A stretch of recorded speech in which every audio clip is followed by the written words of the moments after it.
Hello, this is Tony Blazer for the Motocross Vault presented by Blinzall. If you're in the market for some high-quality racing oil for your two-stroke or four, make sure you go to blinzall.com and use our discount code VAULT20 to save 20% at checkout. Thank you for all the support. Hey, I'm Grant Langston, and welcome to the Motocross Vault.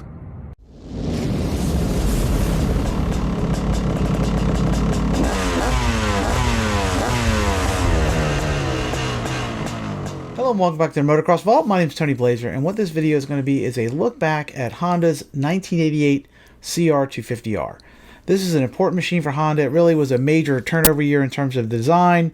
This was the first year where they kind of started the trend towards lowboy ergonomics and moving the exhaust way down. Kind of took some of what they pioneered in the early 80s with their works bikes, with the drop tanks and what have you, and kind of incorporated it into the production machines.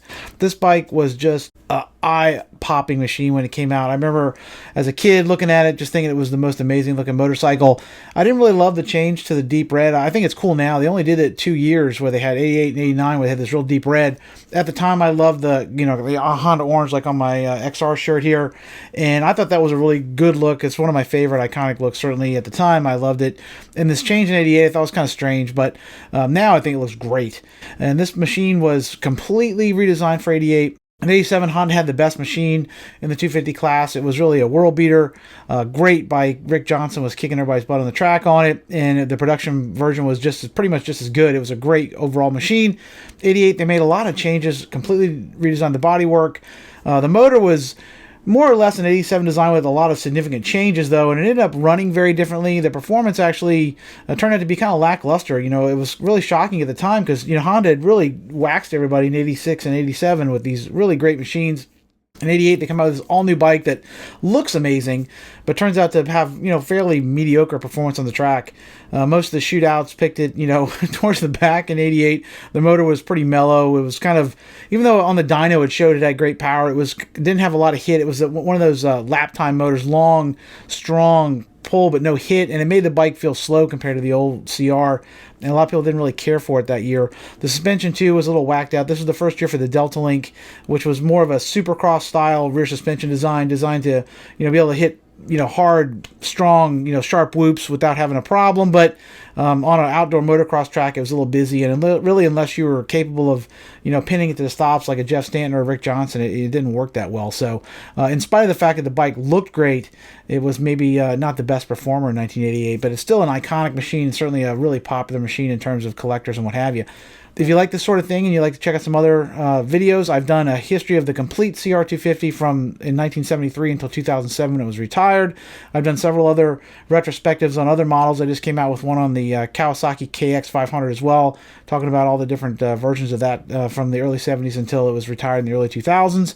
I've off-road, ATV, pretty much agnostic as far as that stuff goes. I cover a lot of different off-road stuff. So if you like this sort of thing, if you could share, subscribe, and tell your friends on social media, I would very much appreciate it. If you'd like to support what I do, I have Motocross Vault merch available. The shirt I was wearing here in the video is my one I did on the 85 XRs. I love the 85 XRs. I think one of the best looking motorcycles Honda ever built, overall design. But I have stuff from all the brands, Kawasaki, Yamaha, Suzuki, even a Husqvarna. I've done a lot of different versions on my Teespring store, and you can find a link in the description below and a card here in the video if you'd like to pick up some Motocross Vault merch and support what I do. So here is the story of the 1988 Honda CR250R. The mid-1980s were a great time for Honda's motocross program.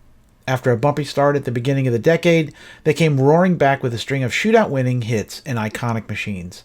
Bikes like the 1983 CR480R, 1986 CR250R, and 1987 CR125R still stand as some of the best machines ever built in their respective divisions. In the mid-80s, if you were not riding red, you were playing catch-up. In 1987, Honda once again dominated the charts with an incredible lineup of machines. From the 80 class to the open division, the CRs were nearly unbeatable with their blistering fast motors and razor-sharp handling. None of them had great shocks, and they shook at speed like the front wheel was about to come off, but for hardcore motocross, they were hard to beat. For 1988, Honda chose to stand pat with their 80, 125, and 500 machines. On those models, a color swap from flash red to fighting red and a new silver cylinder were the most prominent changes. On the 250, however, it was time for a major redesign of one of the most successful machines in motocross.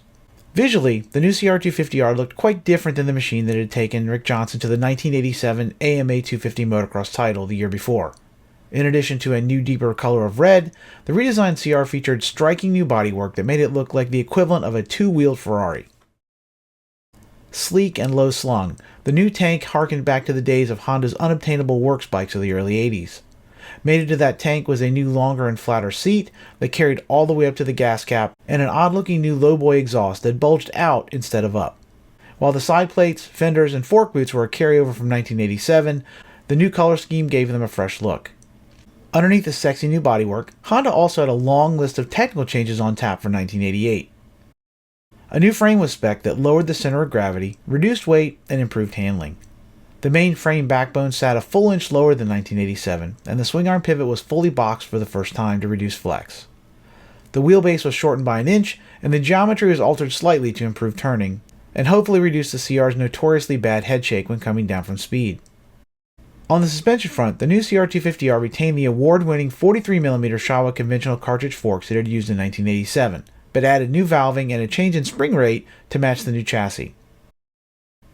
Out back, Honda ditched the fade-prone Showa piggyback shock of 87 in favor of an all-new design that moved the reservoir from under the seat, where it received very little cooling air, to the side of the shock body. Mated to the new shock was a completely redesigned Pro-Link linkage and a beefed-up alloy swing arm. The highlight of the new linkage was a redesigned bell crank that was intended to improve the performance of the rear suspension on hard hits and reduce flex under heavy loads. Coined the Delta Link, this new link was aimed at tackling the type of supercross obstacles that were becoming more and more common even at the local level. The new swing arm was also redesigned and consisted of fewer individual pieces than before. By using a new pressure cast hybrid construction, Honda was able to make the new swing arm both lighter and stronger. On the motor front, Honda stuck with the same basic Honda PowerPort design they had used since 1986. While complicated and maintenance intensive, the HPP system had been very effective at producing a broad and potent power band. In 1987, the CR250 had offered a brutal blast of mid-range power and a screaming top-end hook. It was loved by experts, but somewhat intimidating to less skilled pilots. For them, the smoother 86 power band was preferable. For 1988, Honda aimed to bring back some of the smoothness of the 86's delivery and made it to the 87's scalding top-end thrust. In order to achieve this, Honda's engineers spec'd an all-new cylinder, massaged the HPP system, and lightened the flywheel. New porting in the cylinder lowered the intake port by 5mm and increased the overall exhaust port area.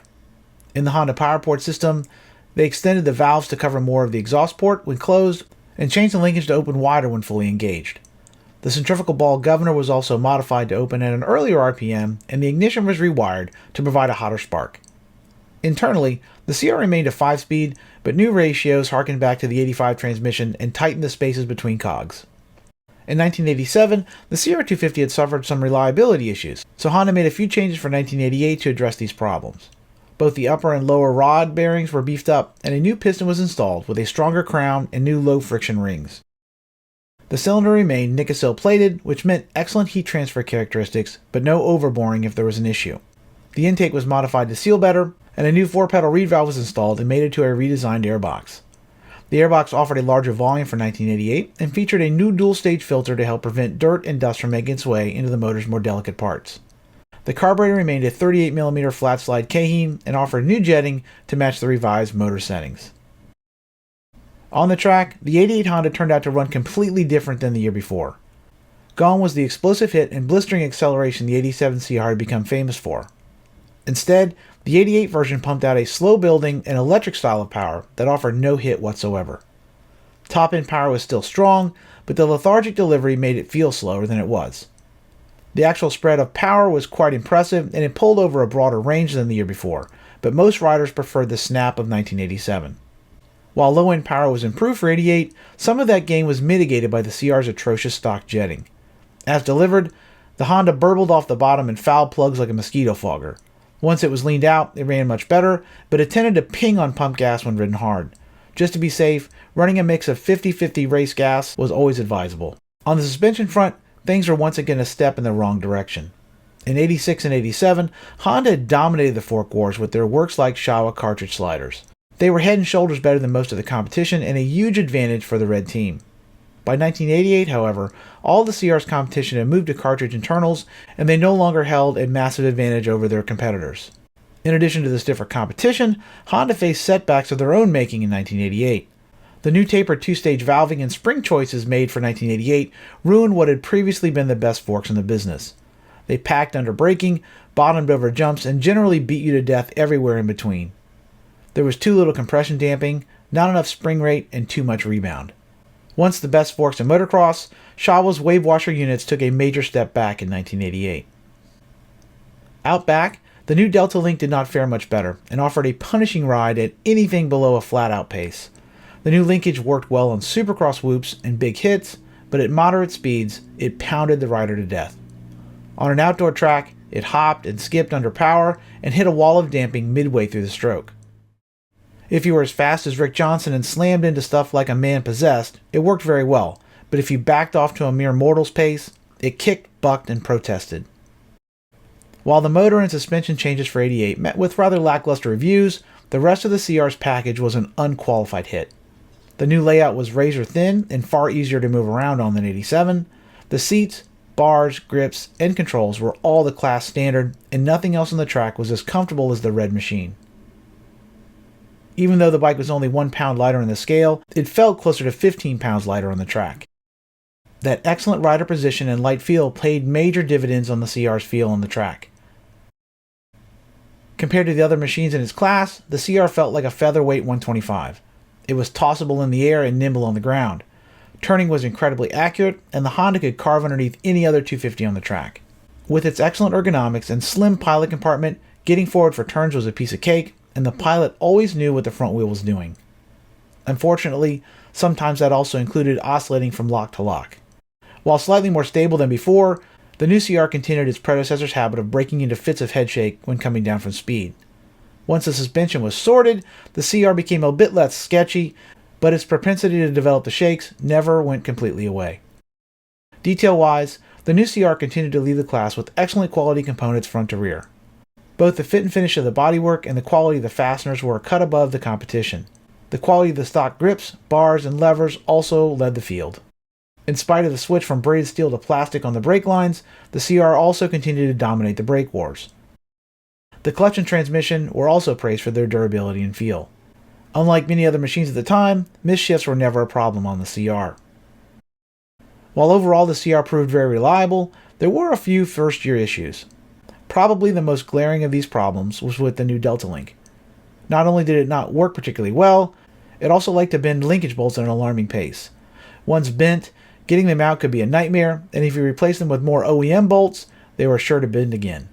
The new dual-stage filter also proved not long for this world. After a few washings, the glue gave up the ghost and you were stuck with a single-stage filter if you were lucky, or no filter at all if you were not. Once modified, the new motor also proved to be surprisingly fragile. Many people went looking to the aftermarket in search of the old motor's punch, and quite a few ended up with blown crankshafts for their trouble. Overall, the 1988 CR250R turned out to be a step forward in some areas and a significant step backwards in others. The new machine drew rave reviews for its comfort, style, and handling, but left most riders cold in the motor and suspension departments. The super thin and sleek layout certainly pointed toward the future of motocross design, but its lazy motor and harsh suspension were a throwback no one was looking for. With some motor work and suspension tuning, it was capable of winning at the sport's highest levels, but in stock trim, the 87 CR250R was probably a better machine. So there you have it. That's a look back at the 1988 Honda CR250R, a machine that was groundbreaking in a lot of ways.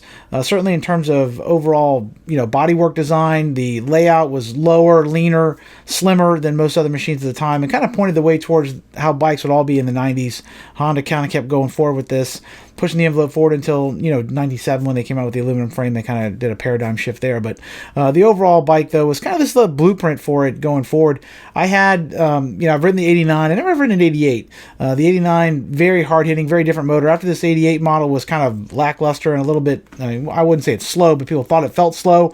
They went the exact opposite direction, brought the 87's hard hitting motor back in 89, and really had an awesome motorcycle the year after this. But this is kind of a weird bike. It says it's the last year for the conventional forks on the CRs. You have the new bodywork with the old conventional forks, kind of a mediocre motor. If you look at what people typically restore and you see, at the track, people riding and stuff in vintage events, it's usually more like the 89 most likely. But this 88 was an important machine, certainly pointed the way for Honda's, design language going forward.